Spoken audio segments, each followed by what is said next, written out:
తర్వాత ఎలక్షన్లు అయినాయి, మనోళ్ళు మొక్కవోన్ ధైర్యంతో కొట్లాడినారు. నకిరేకల్ నియోజకవర్గం చినకాపర్తి అనే గ్రామంలో మనకు పడ్డ ఓట్లను, మరి అధికారులకు ఏమైందో నాకు తెలియదు, మనకు పడ్డ ఓట్లను అవి కలిపితే మనం గెలిచిపోతాం. అవి పక్కకు బారేసి పక్కన మోరులో దొరికినాయి. మన లింగయ్య గారు పోయి, చిరుమర్తి లింగయ్య గారు కొట్లాడి అట్లెట్లా మీరు లెక్క పెట్టారని గొడవ చేస్తే అది మొత్తం రాష్ట్రం దృష్టికి వచ్చింది.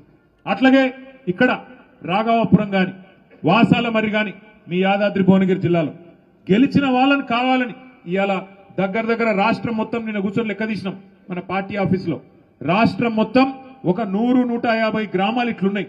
మనం గెలిచినాక కూడా కావాలని రీకౌంటింగ్ పెట్టి దొంగతనంతోని, అధికార బలంతోని, అధికార దుర్వినియోగంతో గెలిచిన ఒక 100-150 గ్రామాలున్నాయి. ఒక్కటి కూడా వదిలిపెట్టాం, కోర్టుకు పోతాం, తప్పకుండా గెలిచి వచ్చేదాకా మీకోసం కొట్లాడతామని చెప్పి కూడా నేను విజ్ఞప్తి చేస్తా ఉన్నా. మనం ఎమ్మెల్యేలనే ఇడిచిపెట్టలేదు. మన పార్టీ వదిలిపెట్టి 10 మంది ఎమ్మెల్యేలు పోయి కాంగ్రెస్ పార్టీలో చేరినారు. నిన్న మీరు చూసే ఉంటారు, స్పీకర్ గారికి కనబడతలేదంట. ఏది ఎమ్మెల్యేలు సిగ్గు లేకుండా వాళ్ళే చెప్పుకున్నారు. మీరు చూసే ఉంటారు, ఇక మీ పక్కనే ఉంటుంది నియోజకవర్గం, ఎక్కువ దూరం లేదు, ఇటుకెళ్ళి ఒక 30-40 కిలోమీటర్లు స్టేషన్ గన్పూర్. కడియం శ్రీహరి గారు ఆయన్నే చెప్పుకుంటున్నాడు, నేను అభివృద్ధి కోసం కాంగ్రెస్ లో చేరినా అని ఉపన్యాసాలు ఇచ్చిండు మైకులలో. కానీ స్పీకర్ కనబడతలేదంట, వినబడతలేదంట. అంటే ఎంత గలీజు, ఎంత వికృతమైన రాజకీయం అంటే, స్పీకర్ గారేమో ముఖ్యమంత్రి ఏం చెప్తే అది ఆయన చేస్తా ఉన్నాడు.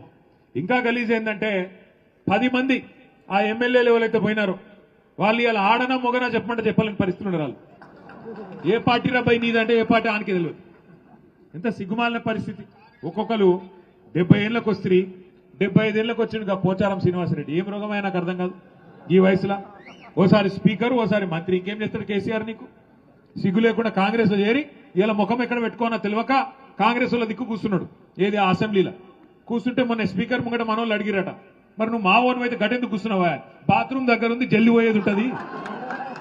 అదో బతుకా నీది? నాకు అర్థం కాదు. ఏం బతుకు? ఇంతకాలం 70 ఏళ్ళు సంపాదించిన పేరంతా నాశనం చేసుకుంటే రేవంత్ రెడ్డి సంకల చేరి ఎందుకు ఆ బతుకు? నాకు అర్థం కాదు. చచ్చిపోయింది న్యాయం కాదు దానికంటే. ఎందుకు ఆ బతుకు? 10 మంది ఎమ్మెల్యేలు ఏం బతుకది? గబ్బిలాలు కదా సూరు పట్టుకొని ఎలాడినట్టు అక్కడికి పొగ పెడుతుంటే సి అని కొడుతుంటే ఏ పార్టీ చెప్పుకోలేని పరిస్థితి. ఓ పెద్ద పెద్ద మాటలు చెప్తాడు కడియం శ్రీహరి. ఏదో కడియం అంటే కమిట్మెంట్, క్యారెక్టరా కాకరకాయన ఆయన చెప్తున్నాడు. నేను చూస్తున్నా, ఆడ పోతున్నప్పుడు చూస్తున్నా వరంగల్. కమిట్మెంట్ అడు. ఏం కమిట్మెంట్? ఏమిటిది? ఏ పార్టీలు ఉన్నాయా అంటే అతి తెలివి. యా పార్టీలు ఉండాలో ఆ పార్టీలనే ఉన్నాడు. ఎట్లుంటుందంటే ఇప్పుడు మీ కొడుకో బిడ్డనే ఉంటారు, ఇంటికి రాలేదు, ఆలస్యమైంది, లేటుగా అవుతుంది, రాత్రి 9 అవుతుంది, 10 అవుతుంది, సలిపూట, ఏడున్నాడు పిల్లగాడని నువ్వు ఫోన్ చేస్తావు అనుకో. ఏడున్నారా కొడుక అంటే 7 ఉండాలనో గాడినే ఉన్నా అన్నాడు అనుకో. ఏమనిపిస్తుంది? నీకు దౌడమికలు ఒకటి సంపబుద్ధి కాదు. ఒక గట్లే ఉన్నది కత్తియాల మన పాటలకి వెళ్ళి పోయిన వాళ్ళు. ఇలా నకరాలు కాకపోతే నాకు అర్థం కాదు. ఓ రేవంత్ రెడ్డి ఉండేది 3 ఫీట్లు కానీ 30 ఫీట్లు డైలాగులు కొడతాడు. ఓహో ఆహా ఏదో పెద్ద గెలిచినా పీకినా అడ్డిమారి గుడ్డి దెబ్బల ముఖ్యమంత్రి అయినావు. మాకు తెలియదా? నీకు తెలియదా? మనోళ్ళు ఏమనుకున్నారు? మీ ఆలేరులో భువనగిరిలో కూడా ఏమనుకుర్రు అంటే, నేను చెప్తా రావు, ఏమనుకుర్రు అంటే మీరు కూడా వాస్తవానికి ఆలేరు వాళ్ళు భువనగిరిలు కూడా పోతే శేఖర్ రెడ్డి పోతాడేమో, సునీత పోతుందేమో, కానీ కేసీఆర్ ఉంటాడు కదా అనుకున్నారా లేదా? అంతేనా? అనుకొని ఏం చేసారు మీరు? ఇంట్లో అన్నారు, ఆయనతో మొదటికి మోసం వచ్చి. మరి ఇక్కడ శేఖర్ పోయి ఆడ సునీత పోతే కేసీఆర్ ముఖ్యమంత్రి ఎట్లయితాడే? నాకు అర్థం కాదు. అక్కడ మనం దెబ్బతిన్నాం. ఇంకా చిన్న లాజిక్ మిస్ అయినాం అన్నట్టు. ఒక గది జరిగింది. నిజానికి కేసీఆర్ గారి మీద రాష్ట్రంలో ఏ మనిషికి కూడా కాంగ్రెస్ వానికి, బీజేపీ వానికి కూడా నిజంగా చెప్పాలంటే ప్రేమనే ఉన్న తప్ప కోపం లేదు. ఎందుకంటే వాళ్ళకు కూడా ఎరికే బయటికేదో మాట్లాడతారు. కానీ తెలంగాణ అనే రాష్ట్రం వచ్చిందంటే 2001లో ఈ జిల్లా గులాబీ జెండా ఎగిరితేనే కదా వచ్చింది. కేసీఆర్ పార్టీ పెడితేనే టీఆర్ఎస్ పుట్టింది. టీఆర్ఎస్ పుడితేనే 13 ఏళ్లు కొట్లాడితేనే ఆఖరికి కేసీఆర్ గారు సావు నోట్లో తలబెడితేనే అప్పుడు కదా తెలంగాణ వచ్చింది. ఆ తెలంగాణ వస్తేనే కదా ఇవాళ టీపీసీసీ, టీ బీజేపీ, టీ ముఖ్యమంత్రి వచ్చిందే కేసీఆర్ వల్ల కదా. అందుకే వాళ్ళకు కూడా ఎరికే మనసుల మహేష్ గౌడ్కి ఎరికే, రామచంద్రరావుకి ఎరికే. అందుకే బయటికేదో మాట్లాడతారు కానీ ఆడనో ఇన్నో మళ్ళీ మేము కలిసినప్పుడు పెద్ద ఆయన బాగున్నాడా అన్న, ఎట్లున్నాడన్నా అని మంచిగానే మాట్లాడతారు. ఎందుకు చెప్తున్నా అంటే మనము వాస్తవంగా ఎక్కడ చెడగొట్టుకున్నామంటే, నిజానికి ఈ మాట ఒప్పుకోవాలి, మనం కూడా 10 ఏళ్లు ప్రభుత్వం నడిపినాం. కానీ పార్టీ కార్యకర్తలు, కమిటీలు పార్టీని బలోపేతం చేసే విషయం కొద్దిగా పక్కకు పెట్టినాం, కొత్త తప్పు చేసినాం. ఇది వాస్తవం. అందుకే ఇప్పుడు సునీతకు వచ్చిన చెవులో చెప్తున్నది, రామన్న జర మనం అర్జెంట్ గా కమిటీలు వేసుకోవాలనే, మంచిగా వేసుకోవాలని చెప్తుంది. నేను కూడా అక్కకు అదే చెప్తా ఉన్నా, అక్క దబ్బన ప్రభుత్వ పొడిగిన జెడ్పీటీసీ ఎంపీటీసీ ఎలక్షన్లు పెడితే అవి కొట్లాడదాం, లేకపోతే కంపల్సరీ పెద్దసారిని అడిగి జనవరిలోనే చాలు చేసుకుందాం. సభ్యత్వ నమోదు కమిటీలు, మంచిగా శిక్షణ కార్యక్రమాలు, బ్రహ్మాండంగా పార్టీని తయారు చేసుకుందాం. శేఖర్ రెడ్డి గారు ఇప్పుడే చెప్తా ఉన్నారు నాకు, ఏమని అంటే, అన్న భువనగిరిలో పార్టీ ఆఫీస్ పెట్టినాక ఇంత బ్రహ్మాండంగా ఇంత మంచిగా ఒక పండుగ వాతావరణంలో ఈ సభ జరగడం ఇదే మొదటిసారి అన్నాడు. నేను శేఖర్ అన్నను కోరుతున్నా, ఈ పండుగ వాతావరణం ఇట్లా కలకలలాడుతూ లక్ష్మీ కళతో మన పార్టీ ఆఫీసు రాబోయే 3 సంవత్సరాలు ఇట్లే ఉండాలి, తప్పకుండా మీరు నడపాలని నేను కోరుతా ఉన్నా. నడపాలంటుతానే కాదు, మేము సిరిసిల్లలో ఒక పని చేస్తున్నాం. ఆడ మన పార్టీ ఆఫీస్ ఉంటుంది, మంచిగా ఉంటుంది, ఇట్లా మంచి హాల్ ఉంటుంది, బయట మంచిగా భోజనాలు పెట్టుకోవచ్చు, అన్ని పెట్టుకోవచ్చు. మన కార్యకర్తలకు పేదవాళ్ళు చాలా మంది ఉంటారు, వాళ్ళకి ఆడనో పోయి ఫంక్షన్ హాల్ తీసుకొని లగ్గాలు చేయాలి, శుభకార్యాలు చేయాలంటే చాలా పైసలు ఖర్చు అవుతాయి. అందుకే ఏం చేస్తున్నాం, అక్కడ ఇప్పటికీ 50 శుభకార్యాలు మన పార్టీ కార్యాలయంలోనే పైసలు తీసుకోకుండా బ్రహ్మాండంగా చేస్తా ఉన్నాం.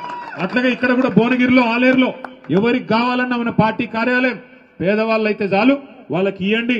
బ్రహ్మాండంగా కార్యక్రమాలు ఉన్నప్పుడు కార్యక్రమాలు ఉంటాయి, లేనప్పుడు మంచిగా మన పార్టీ కార్యాలయం కలకల్లాడుతూ ఉండే విధంగా, మన కార్యకర్తల కడుపులు నింపే విధంగా సంతోషంతో మీరు ఆ కార్యక్రమం చేయాలని చెప్పి కూడా శేఖర్ రెడ్డి గారు నేను విజ్ఞప్తి చేస్తా ఉన్నా. ఇంకొక మాట కూడా నేను మిమ్మల్ని కోరుతా ఉన్నా, ఇవాళ నిజానికి మన ఓటమి 2023 డిసెంబర్లో మనని ఎవడో బయట ఓడగొట్టలే, కాంగ్రెస్ ఓడో బీజేపీ ఓడో ఓడగొట్టలే, మనది మనమే ఓడగొట్టుకున్నాం. వాస్తవం చెప్పాలంటే పట్టించుకోక మన సర్పంచులు, మన ఎంపీటీసీలకు ఉండే సమస్యలు మన నాయకులు మనం చూసుకోక, వాళ్లకు రావాల్సిన బిల్లులు ఇప్పియక, అక్కడ కొంత పట్టించుకున్నట్టు వ్యవహారం చేయడం వల్లనే కొంత వాళ్ళు కూడా నీరసపడ్డారు, నిరాశపడ్డారు కొంత. అందుకే వాళ్ళు కూడా ఉత్సాహంగా పని చేయలేదు. నిజానికి మనం చేసిన పని, కేసీఆర్ గారి నాయకత్వంలో గ్రామ పంచాయతీలలో జరిగిన పని స్వాతంత్రం వచ్చినాక భారతదేశంలో ఏ రాష్ట్రంలో కూడా జరగలేదు అనే మాట అక్షర సత్యం, ఇందులో తిరుగులేదు. ఎందుకంటే నేను ఉత్తగానే చెప్తలేను, మన నాయకుడికి, మన పార్టీకి, మన ప్రభుత్వానికి నేను కితాబులు ఇస్తలేను. వాస్తవానికి తెలంగాణ జనాభా పరంగా చూసుకుంటే భారతదేశంలో 3% కంటే తక్కువ. మన జనాభా ఎంత? 4 కోట్లు. భారతదేశం జనాభా ఎంత? 147 కోట్లు. మరి 147 కోట్లలో 4 కోట్లు అంటే 3% కంటే తక్కువ. కానీ 3% కంటే తక్కువ జనాభా ఉన్న తెలంగాణ జాతీయ స్థాయిలో ఉత్తమ పంచాయతీలు ఎక్కడున్నాయని కేంద్ర ప్రభుత్వం అవార్డులు ప్రకటిస్తే 30% అవార్డులు గెలుచుకున్నది కేసీఆర్ గారి నాయకత్వంలో. ఒక్కసారి గుర్తు తెచ్చుకోండి. ఎట్లా వచ్చినాయి మరి అవార్డులు? ఎట్లా వచ్చినాయి అంటే, ఒక్కొక్క గ్రామంలో నర్సరీ పెట్టి, చెట్లు పెంచి, హరితహారం లాంటి మంచి కార్యక్రమాలు. నిజానికి చెట్లకు ఓట్లు ఉన్నాయి, వేరే వేరే నాయకులు వేరే వేరే పార్టీలు చెట్లు పెట్టుడు పట్టించుకోరు. కానీ కేసీఆర్ గారికి భవిష్యత్తు మీద ఉండే ఫికర్తోని మన పిల్లలు మంచిగా ఉండాలి, మన ఊర్లు మంచిగా ఉండాలి,